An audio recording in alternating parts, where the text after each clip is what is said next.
Vamos lá. Que vitória importante para o São Paulo, em vários sentidos, para a sequência do campeonato, principalmente porque tem um jogo difícil agora nessa semana contra o Náutico na Copa do Brasil, mas acima de tudo uma vitória de respiro, porque o São Paulo começou essa rodada já na zona do rebaixamento com a vitória do Vasco. O Vasco venceu o Fortaleza e subiu, jogando o São Paulo para a zona de rebaixamento. Com o empate, o São Paulo já estava saindo da zona, mas precisava vencer para se distanciar, claro, pouca coisa, mas se distanciar um pouco da zona de rebaixamento. Eu falo sempre que eu bato sempre nessa tecla que o Campeonato Brasileiro é um campeonato muito traiçoeiro, é um campeonato onde você não pode vacilar, e o São Paulo estava empatando muito, perdeu para o Palmeiras, então estava tendo atuações desastrosas no campeonato que estava prejudicando muito, e a gente sabe que quando a maré não tá boa, ela não tá boa em nenhum quesito. Então essa vitória é uma vitória muito importante, é uma vitória que representa muito. Só que tem muitas coisas aqui que a gente tem que falar no vídeo de hoje. E vocês sabem que eu sou uma pessoa que eu sou completamente parcial nas minhas análises, eu sou completamente parcial em tudo que se diz respeito ao conteúdo que eu crio aqui no canal. Eu acho que quando a gente tem que vir aqui e bater na diretoria, bater no treinador, bater na arbitragem, a gente tem que vir aqui e tem que fazer. E quando acontece o contrário, a gente também tem que fazer isso, porque diferente de alguns criadores de conteúdo aqui do canal, eu não vou citar nomes porque não quero me envolver em polêmica, não gosto de polêmica, mas não tô nem falando de criador de conteúdo do São Paulo, tô falando de outros times mesmo, de times até rivais, que na maioria das vezes são completamente imparciais no canal, e eu até entendo, não vou falar que eu não entendo não, eu até entendo porque tem gente que é clubista a um nível que chega cega, então a pessoa não consegue enxergar o que tá na sua frente, não consegue enxergar o que de fato aconteceu no jogo, e aí é tão clubista que chega até a encher o saco de você assistir aquele conteúdo. Então eu não sou assim, eu sou completamente parcial e vocês podem sempre esperar uma análise completamente livre de clubismo aqui, porque independente, eu queria vir aqui, abrir a câmera e falar 1.995.000 coisas sobre a partida de hoje, só que na maioria das vezes eu tenho que ser coerente com o que foi o jogo. Dito isso, resultado importantíssimo, a atuação horrenda do São Paulo. Ah, Johanna, você não tá feliz? Sim, eu tô feliz, eu tô aliviada. Tô feliz porque o São Paulo venceu e tô aliviada porque o São Paulo saiu da zona, mas isso não significa que eu esteja contente. Eu tô feliz pelo resultado e pelo que esse resultado representa, mas eu não tô contente com o que o São Paulo apresentou. Por quê? Hoje a gente vem enfrentar um time que não ganha de ninguém. Com todo respeito ao Grêmio, o Grêmio é um time, é um clube gigantesco. A história não nega, não é porque tá vivendo uma fase ruim que nossa, vai apagar tudo que o Grêmio representa no cenário nacional e internacional também. Mas atualmente é um time mequetrefe, é um time medonho. Acho que os próprios torcedores do Grêmio concordam comigo. É um time medonho, é um time que não oferece risco pra ninguém. Então, quando você olha o adversário que a gente vai enfrentar, um jogo dentro de casa, com um elenco que é razoavelmente melhor do que o elenco do Grêmio, que você espera que o time vença e convença. E isso não quer dizer que eu estou desmerecendo o Grêmio. O que eu estou falando é que a fase que o Grêmio enfrenta é um pouquinho pior do que a do São Paulo. Tanto que hoje, se vocês olharem em números de finalização, números de oportunidades que foram criadas e convertidas dentro do jogo, o Grêmio teve pouquíssimas. No primeiro tempo, o Grêmio teve uma finalização que foi justamente a que foi gol. A que estava dando a vitória parcial para eles no primeiro tempo. Foi uma finalização contra acho que 10 do São Paulo no primeiro tempo. Então, o Grêmio realmente veio pro Morumbi, mas não veio na expectativa de vencer a partida. Para mim, estava muito claro, estava muito óbvio o que ele queria, o Sidney queria com o que estava armado dentro de campo. Ele queria se defender muito bem e tentar uma oportunidade de contra-ataque. Tanto que o gol do Grêmio sai numa falha grotesca do Pablo Maia, que a gente vai falar sobre isso, uma falha grotesca do Pablo Maia, e aí também achei que o Rafael pulou um pouquinho atrasado, e gol do Grêmio. Então, o que a gente espera quando a gente vai enfrentar um time que tá nessa situação? A gente espera que o time consiga vencer e convencer. Não é nem golear. Nossa, São Paulo tem que golear o Grêmio. Não, São Paulo não tem que golear. São Paulo tem que jogar, tem que vencer e convencer. Tem que deixar a gente cheio de expectativa para um próximo jogo. o que não foi o resumo da partida de hoje. Foi um primeiro tempo onde o São Paulo realmente tentou bastante, teve mais domínio, teve mais chances. O Grêmio quase não apareceu no jogo, mas foi punido, foi castigado com uma falha do Pablo Maia, porque a origem do lance é justamente num escanteio do São Paulo. E aí o Pablo Maia acaba errando o que ele tenta fazer, cede o contra-ataque pro Grêmio, ninguém antecipa, ninguém dá o bote, ninguém faz nada. E aí o Rafael pula atrasado e o Grêmio faz o gol 1-0 e sai à frente do placar. Só que até o presente momento o São Paulo estava melhor na partida. Mas o São Paulo estava melhor porque é aquilo que eu falei, o Grêmio só estava se defendendo e buscando uma oportunidade. O São Paulo estava um time completamente atrapalhado, quer vocês queiram ou não. Quer vocês queiram concordar comigo ou não. Vocês podem ter a opinião de vocês e eu tenho a minha. São Paulo estava um time completamente bagunçado, errando passe mais do que o normal, errando gol, que já é de praxe o São Paulo errar gol. Ai, Johanna, mas isso é culpa do treinador? É ele que treina. E o que a gente vê em campo? Que jogada de treinamento que a gente consegue ver em campo? A gente não consegue ver nada. Não consegue ver nada em campo. Eu não consigo ver uma tabela, eu não consigo ver uma finalização direito, e isso passa tudo pelo treinamento. Inclusive, foi até engraçado que, se não me engano, eu acho que foi o Luca, não, foi o Matheus Alves que deu uma entrevista pro UOL, falando como são a questão dos treinamentos do Zubeldia. E ele falou que quando termina o jogo, o Zubeldia pergunta, como você acha que você jogou hoje? Você acha que você jogou bem? Para o próprio jogador fazer ali, ter uma autocrítica, uma autoavaliação do seu desempenho. Só que ele chega para dar um treinamento e ele não fala nada sobre o jogo passado. Sendo que eu acredito, óbvio que eu não sou treinadora, é óbvio que eu não tenho um curso para ser treinadora. Então, muitas pessoas podem falar, você não entende nada, você está querendo opinar. Óbvio que eu não sou treinadora. Mas eu acho que o jogo passado serve de lição para que você possa consertar alguns erros, para que esses erros não aconteçam.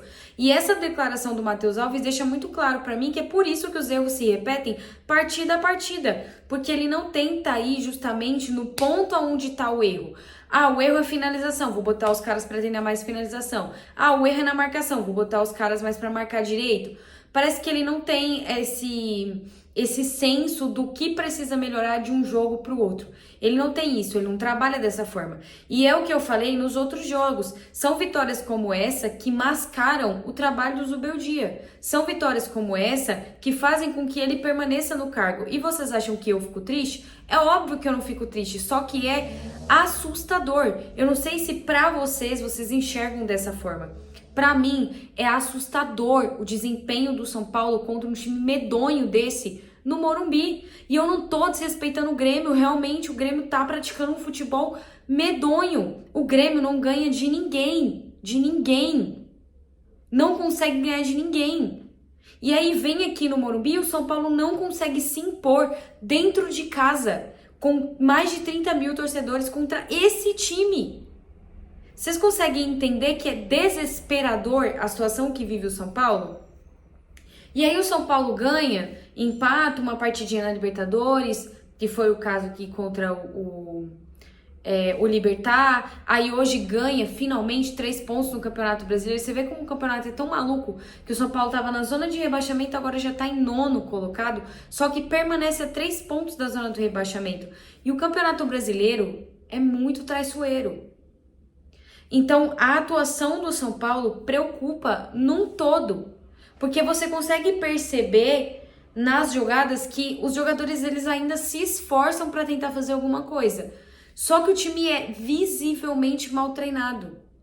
E isso é danoso para o São Paulo. Danoso, porque realmente é muito mal treinado. Isso é nítido para qualquer pessoa que enxergue. Gente, qualquer pessoa que assiste aos jogos do São Paulo fala, não é possível que esse time treine. Não é possível que tenha algum treino de finalização, algum treino de futebol. Não é possível que tenha. E aí a gente sai do primeiro tempo perdendo para o Grêmio. E eu falei, não é possível. Não é possível que o São Paulo vai conseguir a façanha de perder a partida pro Grêmio em casa, jogando em casa. Não é possível. E aí a gente volta pro segundo tempo, já logo nos minutos iniciais, sai o gol do São Paulo, ele faz uma substituição, ele tira o Pablo Maia, que já estava amarelado, ou seja, ele tirou o Pablo Maia que estava amarelado e que falhou. Lembrando que o Pablo Maia entrou na vaga do Marcos Antônio que se machucou. Porque eu também não sei o que acontece. Quem enterrou um sapo ali no Morumbi, faz o favor de achar e desenterrar. Porque não é possível. O Marcos Antônio, que vinha sendo um dos melhores jogadores do meio de campo do São Paulo, se lesionou sozinho, parece que é o posterior da coxa esquerda, é mais um lesionado no São Paulo, saiu, o Pablo Maia entrou, tomou amarelo num lance que eu já vou falar aqui, tá? Eu já vou falar aqui porque eu sei que já tem gremista chorando por causa desse lance. Pra mim, o amarelo tá de bom tamanho. O Pablo Maia entrou completamente afobado, entrou errando mais do que o normal. Visivelmente, ele está fora de ritmo porque ele se lesionou no Campeonato Paulista. Ele ficou até agora, quase praticamente. Voltou a ser relacionado, acho que tem 2 partidas. Ele tá visivelmente fora de forma. Visivelmente. Ele entrou completamente estabanado, deu o lance do contra-ataque, fez aquela falta que era para amarelo, não era para vermelho. O braço dele pega, se não me engano, aqui no jogador do Grêmio. Aonde que para isso é vermelho? Aonde? Aonde? Que eu já vi o Chico Garcia reclamar no Twitter. Que eu não sei o que ele tá reclamando. Se o time dele joga amanhã. Nem gremista mais ele tá reclamando. O time dele joga amanhã contra o Santos. Que é o time que ele vive babando o ovo, defendendo. Porque o Chico Garcia, ele é assim. Ele tem os pontos que ele consegue defender, que ele argumenta bem, que ele fala bem. Mas vem me dizer que aquele lance era lance para expulsão, não era para expulsão. O braço do Pablo Maia pega aqui. Se pegasse no rosto, até eu ia vir aqui e falar, realmente, o Pablo Maia merecia ter sido expulso. Assim como no jogo contra o Libertad, muitos falaram que o Alisson não tinha que ter sido expulso, e pra mim tinha. E foi muito bem expulso, porque, o que eu digo isso? Eu não tenho rabo preso com ninguém. Então eu não tenho problema nenhum de vir aqui e falar quando o São Paulo é beneficiado e quando o São Paulo é prejudicado. Eu não tenho problema nenhum de falar isso aqui. Eu não tenho rabo preso com ninguém. Vocês nunca vão me ver fazendo média aqui. E aí vir me falar que aquele lance era para expulsão, não era. Ele entra com uma força desproporcional, mas o que salvou ele foi que o braço dele estava aqui. Foi o que salvou o Pablo Maia. Que o braço dele pegou aqui no jogador do Grêmio. Se ele sobe um pouco o braço, era para ele ter sido expulso. O VAR provavelmente ia chamar e ele seria expulso. Mas não era um lance para cartão vermelho, para ficar chorando aos 4 cantos do vento que era para cartão vermelho. Não era um lance. Não era para cartão vermelho. E aí ele tira o Pablo Maia, coloca o Luca, ou seja, o que ele fez? Ele recuou um pouco o Oscar, deixou o Luciano mais centralizado e colocou o Luca, tirou o Pablo Maia. Não sei se ele tirou por causa da falha, se ele tirou porque estava com o amarelo. Eu acho até que a escolha de ter tirado o Pablo Maia não foi tão ruim assim, porque o Pablo Maia muito provavelmente seria expulso, porque já estava pendurado, seria expulso porque estava muito afobado. Então achei a escolha até ok, colocou o Luca para dar um pouquinho mais de dinamismo, um pouquinho mais de velocidade, para ajudar ali o Lucas Ferreira. Gostei até inicialmente dessa substituição. E já nos minutos iniciais o São Paulo consegue o gol com uma falta cobrada pelo Enzo Dias e o Arboleda faz o gol. E aí novamente o São Paulo volta a ter o domínio 100% da partida. O Grêmio pouco chegou, o Grêmio pouco fez. São Paulo empilhando chance, perdendo gols mais uma vez, até que a gente chega no lance do pênalti. Que aí há controvérsias. Eu já vi o lance diversas vezes. Eu confesso que na hora que aconteceu ali eu não entendi. Primeiro ponto, tá? Vamos por partes. Primeiro ponto, a arbitragem completamente desastrosa. Só que isso é um nível da arbitragem brasileira. Completamente desastrosa. Mais uma arbitragem ruim. Mais uma arbitragem pífia que a CBF muito provavelmente não vai fazer nada. Porque pra eles tá tudo bem. Tá ok, seguir com esses árbitros sem reciclagem, sem nada, e os árbitros fazendo o que eles querem. Primeiro ponto é a arbitragem desastrosa. Segundo ponto, eu não entendi nada do que aconteceu. Eu tive que buscar o lance no Twitter porque eu não entendi nada do que aconteceu. Eu sei que, pra mim, inicialmente ele tinha marcado falta. Eu não vi que o contato tinha sido dentro da área. Inicialmente eu falei, ele marcou a falta. Depois, o narrador falou, ele apontou o pênalti. Eu falei, ok, vou ver o lance. Minha primeira interpretação quando eu vi o lance foi que não foi pênalti no Luciano. Minha primeira interpretação. Aí ele é chamado ao VAR. Falei, ele vai revisar o lance. Porque eu não tinha visto o lance ainda certinho. Falei, ele vai revisar o lance. Só que o VAR chamou ele. Olha o cabaré, olha a zona. O VAR chamou ele por uma suposta falta do Arboleda no Gemerson, do Grêmio, que não foi nada, num lance que tinha acontecido há 1000 anos atrás. A jogada já tinha corrido, já tinha acontecido 1.995.000 coisas e os caras queriam anular o pênalti por causa de uma falta que não existiu, tá? Então a gente tem o primeiro ponto aqui. A falta do Arboleda no Gemerson não existiu. Não existiu, não foi falta. É algo normal que acontece na área, não foi falta e deu pra ver em vários ângulos. Quando ele manteve a decisão do pênalti, eu fui buscar o lance pra ver se eu conseguia analisar e chegar até uma colocação, uma posição, um pensamento. Quando eu vi o lance, inicialmente, eu achei que não tinha sido pênalti no Luciano. Eu terminei a partida com isso na cabeça, achando que não foi pênalti no Luciano. Terminei a partida dessa forma. Pensei inicialmente que ele tinha se jogado. Se vocês olharem o lance com um pouquinho de calma, tem o contato no Luciano. Acho que foi o Dodi, se não me engano. Chuta a perna do Luciano. O jogador do Grêmio chuta a perna do Luciano dentro da área. Se vocês derem um zoom no frame, dá um zoom no frame de lance. O jogador do Grêmio chuta a perna do Luciano. Quando tem esse contato na área, normalmente o juiz marca pênalti. O VAR não chamou para revisar o pênalti. O VAR chamou para olhar uma possível falta no início da jogada, que já tinha acontecido há uns 10 minutos atrás. E a arbitragem querendo anular o lance do pênalti. Esse pênalti é muito difícil de interpretar, porque eu não sei se o chute que o Luciano leva, porque em câmera lenta tudo parece um desespero, tudo parece um exagero. Eu não sei se esse chute é o suficiente para fazer com que o Luciano caia. Porque também é óbvio, é claro, é nítido que o Luciano dá uma valorizada. É óbvio, gente. É óbvio que ele dá uma valorizada no lance. Assim como na Libertadores, o jogador do Libertad deu uma puta de uma valorizada na chegada do Alisson. O cara deu um mortal pra trás. O Luciano dá essa valorizada. Que tem o toque? Tem, gente. A gente não pode ser cego de dizer que não tem. Tem o toque. O jogador do Grêmio chuta a perna do Luciano. Eu só não consigo entender se esse contato, esse toque é o suficiente para o Luciano se desequilibrar e cair. Não consigo dizer. O meu ponto que eu acho, sempre que eu vou definir um pênalti, que é muito difícil, eu defino da seguinte maneira. Se fosse fora da área, ele teria marcado essa falta? Ele teria, porque ele marcou faltas assim. Então, eu não tenho muito o que falar do pênalti. Eu não tenho muito o que falar. Tem o toque, só que eu e o Hanna não sei se o toque é o suficiente para desequilibrar o Luciano. Eu já vi pênaltis serem marcados assim e já vi pênaltis não serem marcados assim. Esse é o maior problema de uma arbitragem ridícula e pífia. Esse é o maior problema de uma arbitragem que perde a mão num jogo. Esse é o maior problema. E aí hoje é o Grêmio chorando de arbitragem. Amanhã pode ser o São Paulo. Depois de amanhã pode ser o Palmeiras. Depois de amanhã pode ser o Corinthians. Porque a arbitragem é horrível, a arbitragem é ridícula. É uma porcaria. E parece que isso não muda em tempo nenhum. Parece que não muda. Não adianta a gente ficar aqui reclamando e falando, porque não vai mudar nada. Não vai mudar nada. Hoje o Grêmio tá com o sentimento de que foi prejudicado. Amanhã pode ser o contrário.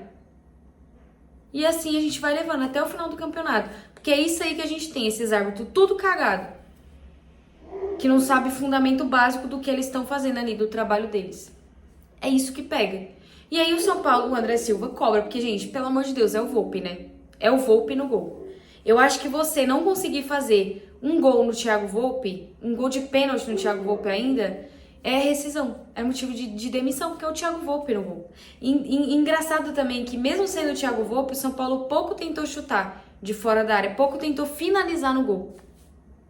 E aí o André Silva converte, a gente vira o placar, e detalhe que antes do pênalti, ele estava preparando 2 substituições, ele ia colocar o Cédric e o Rian Francisco. Quando o André Silva faz o gol de pênalti, ele manda o Rian Francisco voltar para o banco ele dobra laterais de novo, porque ele tira o Lucas Ferreira, ele dobra laterais de novo, porque ele ama dobrar laterais, e aí a gente sofre pressão até o último minuto, porque o juiz deu 10 minutos de acréscimo por causa do pênalti, 10 minutos de acréscimo, e a gente fica tomando pressão ali, ó, o jogo inteiro. A gente fica tomando pressão o jogo inteiro, o jogo inteiro. O jogo inteiro não, vai, tô sendo hipócrita. A gente fica tomando pressão ali nos minutos finais. Aí, não contente, ele quer realmente fechar a casinha, ele vai lá e chama o Bobadilha. E aí, quase que o Grêmio faz o gol do empate.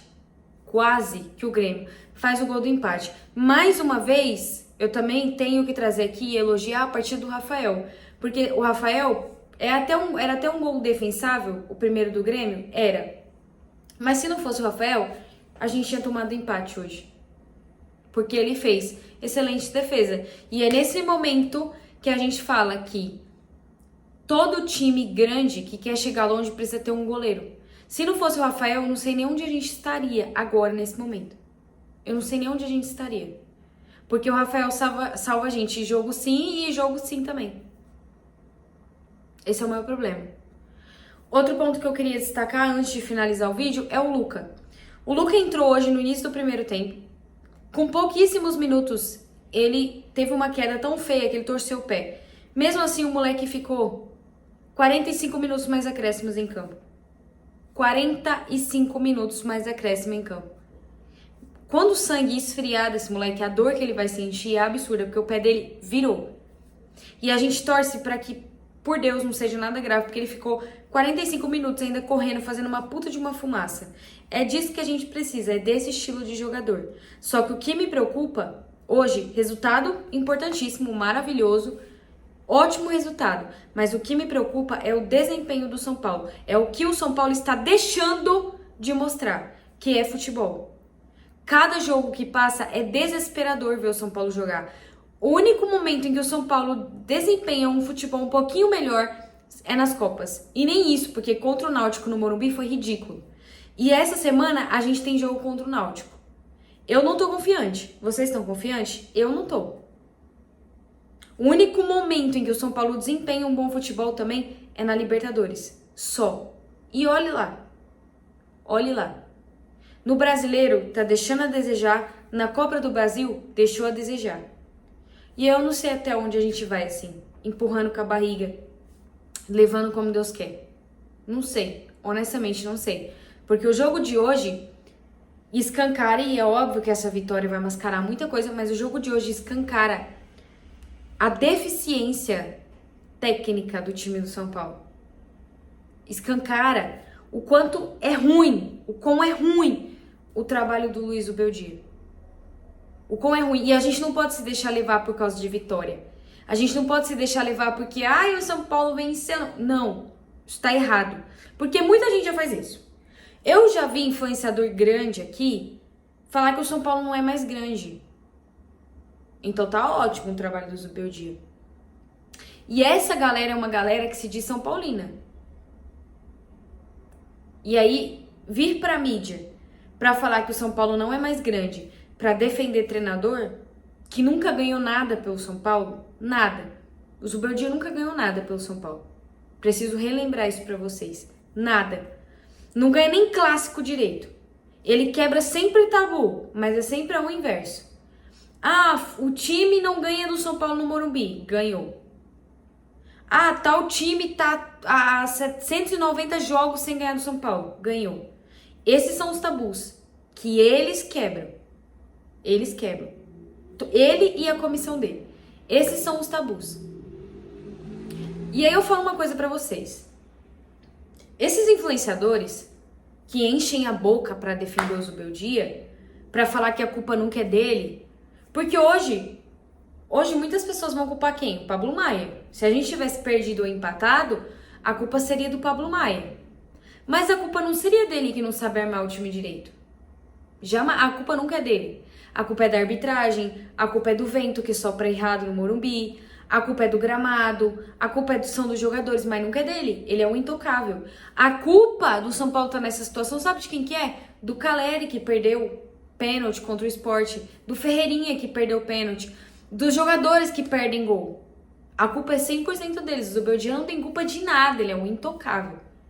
E aí esses influenciadores que enchem a boca pra falar que o São Paulo não é mais grande, caso o São Paulo caia pra Série B, ok pra eles. Tudo bem. Pra gente que vive o clube, pra gente que vive esse clube dia e noite, a gente sabe que não é assim. Então, gente, selecionem bem as pessoas que vocês acompanham. Não fica dando palco pra esse tipo de gente que fala que o São Paulo não é mais grande só pra defender treinador que nunca ganhou nada pelo São Paulo. Nada. Antes ele tivesse ganho, mas nunca ganhou nada pelo São Paulo. Pra ter essa fanbase maluca, esse fã-clube maluco que tenta justificar a cada ponto. Porque se fosse o Rogério Ceni, vocês acham que teria esse fã-clube? Não, não teria, né? Mas o Beldia, ele é isento da culpa. Ele é perfeito, gente. Ele é perfeito. Errado sou eu. Errado são vocês que criticam aqui, que eu vejo vocês criticando o Zubeldia no meu vídeo. Errados são vocês, não é ele que não sabe armar o time. Que o time é mal treinado, que o time não se posiciona bem, que o time é afobado.